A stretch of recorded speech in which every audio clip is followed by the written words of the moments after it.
Olá, tudo bem? Seja muito bem-vindo ao canal. No vídeo de hoje, vamos falar sobre um dos assuntos que mais causam dúvidas para quem está se aproximando da aposentadoria: as regras de transição da reforma da Previdência. Você já contribuía para o INSS antes de novembro de 2019? Então, atenção, porque você pode não estar sujeito apenas às regras atuais de aposentadoria.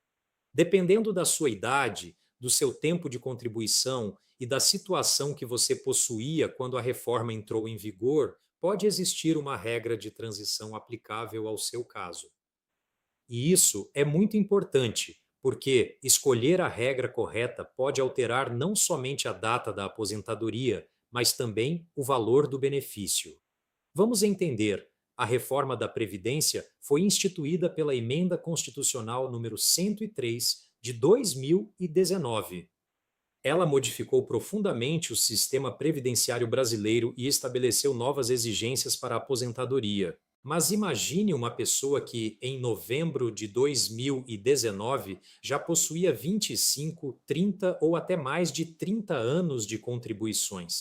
Seria razoável simplesmente ignorar todo esse histórico e aplicar integralmente as novas regras?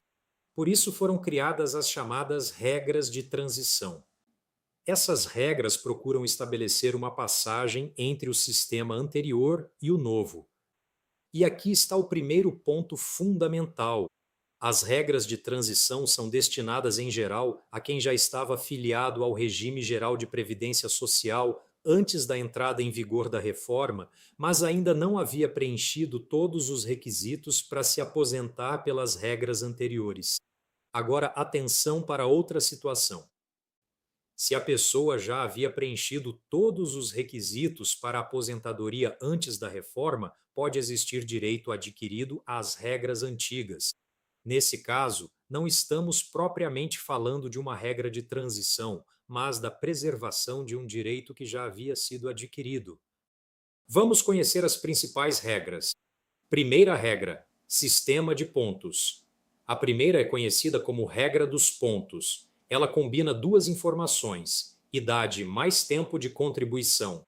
Em 2026, a mulher precisa atingir 93 pontos, além de possuir pelo menos 30 anos de contribuição. O homem precisa atingir 103 pontos, além de possuir pelo menos 35 anos de contribuição. Vamos dar um exemplo. Imagine uma mulher com 61 anos de idade e 32 anos de contribuição, somando 61 mais 32, resultado 93 pontos. Nesse exemplo, preenchido também o tempo mínimo e os demais requisitos, ela poderá alcançar a pontuação exigida em 2026. Mas existe um detalhe muito importante. Essa pontuação não permanece congelada. Ela aumenta progressivamente de acordo com o calendário criado pela reforma até atingir o limite previsto constitucionalmente. Por isso, quem não consegue atingir a pontuação em determinado ano precisa conferir a exigência do ano seguinte. Segunda regra: idade mínima progressiva.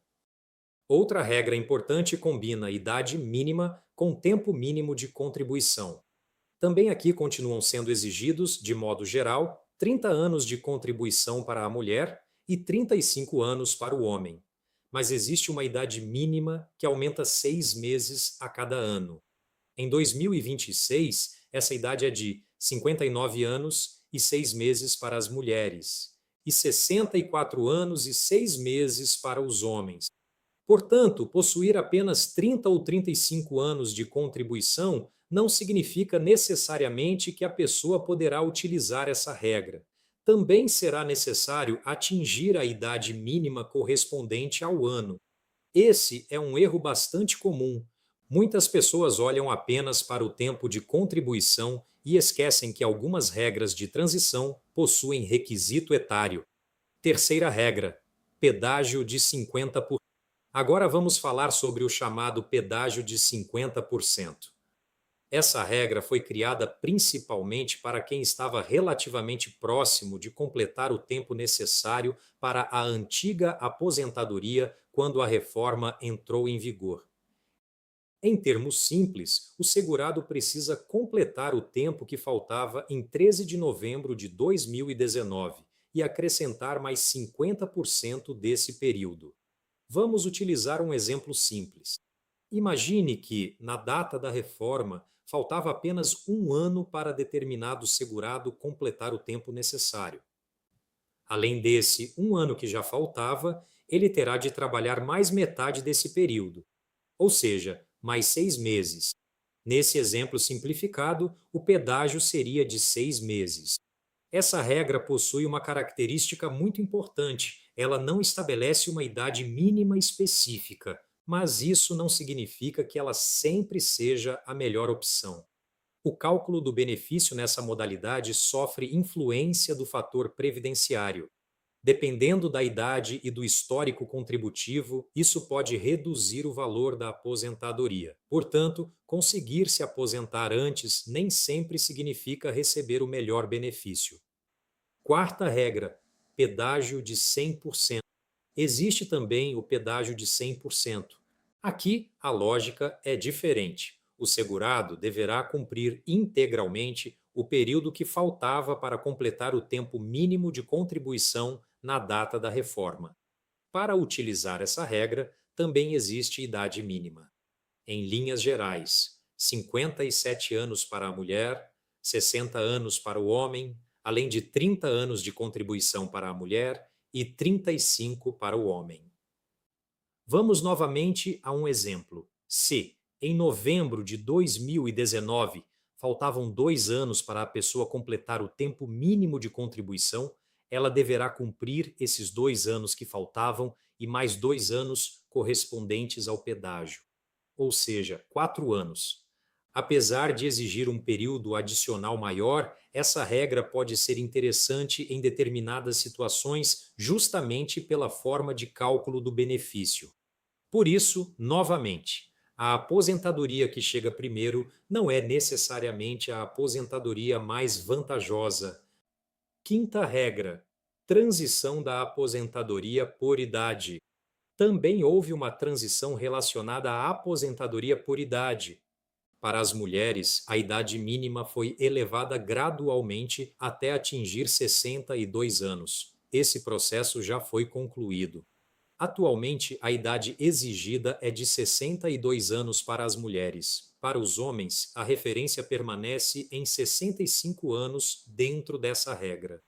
Também é necessário observar o tempo de contribuição e a carência exigidos. É importante destacar que existem diferenças entre algumas regras aplicáveis aos segurados que já estavam no sistema antes da reforma e aquelas aplicáveis a quem começou a contribuir depois dela.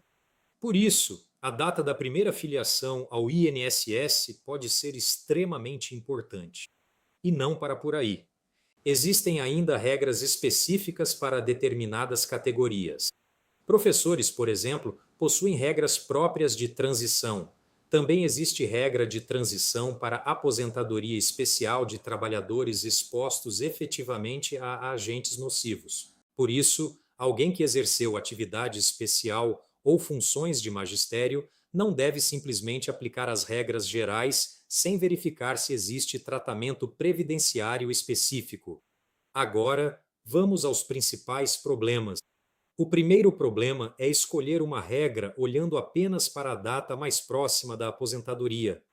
Isso pode ser um erro. Imagine duas possibilidades. Na primeira, você consegue se aposentar hoje, mas recebe um valor menor. Na segunda, espera alguns meses e consegue um benefício significativamente melhor. Qual delas é mais vantajosa? A resposta depende do caso concreto. Por isso, a aposentadoria exige comparação. Outro problema muito comum está no CINES. O Cadastro Nacional de Informações Sociais reúne informações fundamentais da vida previdenciária, mas ele pode apresentar erros.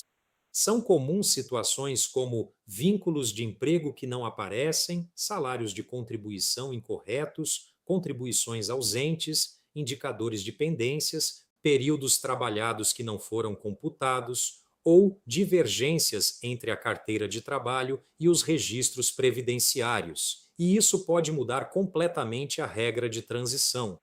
Imagine que você acredita possuir 35 anos de contribuição, mas o sistema reconhece apenas 33. 2 anos podem alterar a pontuação, o pedágio, a data da aposentadoria e até o valor do benefício. Outro problema é deixar de considerar períodos que podem ser relevantes. Dependendo do caso, pode haver discussão sobre atividade especial, atividade rural, serviço militar, tempo trabalhado em outro regime previdenciário, contribuições como autônomo, períodos reconhecidos judicialmente, vínculos de emprego não registrados corretamente. Por isso, o tempo previdenciário não deve ser analisado apenas olhando superficialmente para o aplicativo. Outro erro: confiar apenas na simulação automática. A ferramenta de simulação do meu INSS é útil e pode fornecer uma boa referência inicial, mas ela trabalha com as informações existentes no sistema. Se o CNIS estiver incompleto, o resultado também poderá estar incompleto. Portanto, a simulação é uma ferramenta de auxílio. Ela não substitui a conferência do histórico previdenciário. E como evitar problemas? Primeiro, consulte o seu CNIS. Segundo, compare o CNIS com sua carteira de trabalho e demais documentos profissionais. Terceiro, identifique períodos que não foram contabilizados corretamente. Quarto, verifique se você possui direito adquirido às regras anteriores à reforma. Quinto, compare todas as regras de transição que possam ser aplicáveis. E sexto, antes de requerer a aposentadoria, compare também o valor estimado do benefício. Esse último ponto é fundamental, porque uma boa análise previdenciária precisa responder duas perguntas diferentes. Quando eu posso me aposentar? E quanto vou receber em cada possibilidade? Somente depois dessas duas respostas é possível tomar uma decisão mais consciente. Outro cuidado importante: não espere chegar aos 60 ou 65 anos para conferir sua situação. O planejamento pode começar muito antes. Corrigir um vínculo, localizar documentos antigos ou comprovar determinada atividade pode levar tempo. Quanto antes esses problemas forem identificados, melhor. Em resumo, a reforma da Previdência não criou apenas uma nova aposentadoria. Ela estabeleceu diferentes caminhos para quem já estava contribuindo quando as regras mudaram. Entre as principais possibilidades estão regra dos pontos, idade mínima progressiva, pedágio de 50%, pedágio de 100% e a transição relacionada à aposentadoria por idade. Além delas, existem regras específicas para determinadas situações, como professores e atividades especiais. Em 2026, a regra dos pontos exige 93 pontos para mulheres e 103 para homens, além do respectivo tempo mínimo de contribuição. Já na regra da idade mínima progressiva, a exigência chegou a 59 anos e 6 meses para as mulheres e 64 anos e 6 meses para os homens. Portanto, se você já contribuía antes da reforma da Previdência, não conclua automaticamente que existe apenas uma possibilidade de aposentadoria. Seu histórico pode permitir diferentes caminhos, e a diferença entre eles pode significar não apenas se aposentar alguns meses antes ou depois, mas também receber um benefício diferente durante muitos anos. Por isso, conhecer as regras, conferir seu histórico e planejar antes de fazer o pedido são atitudes fundamentais.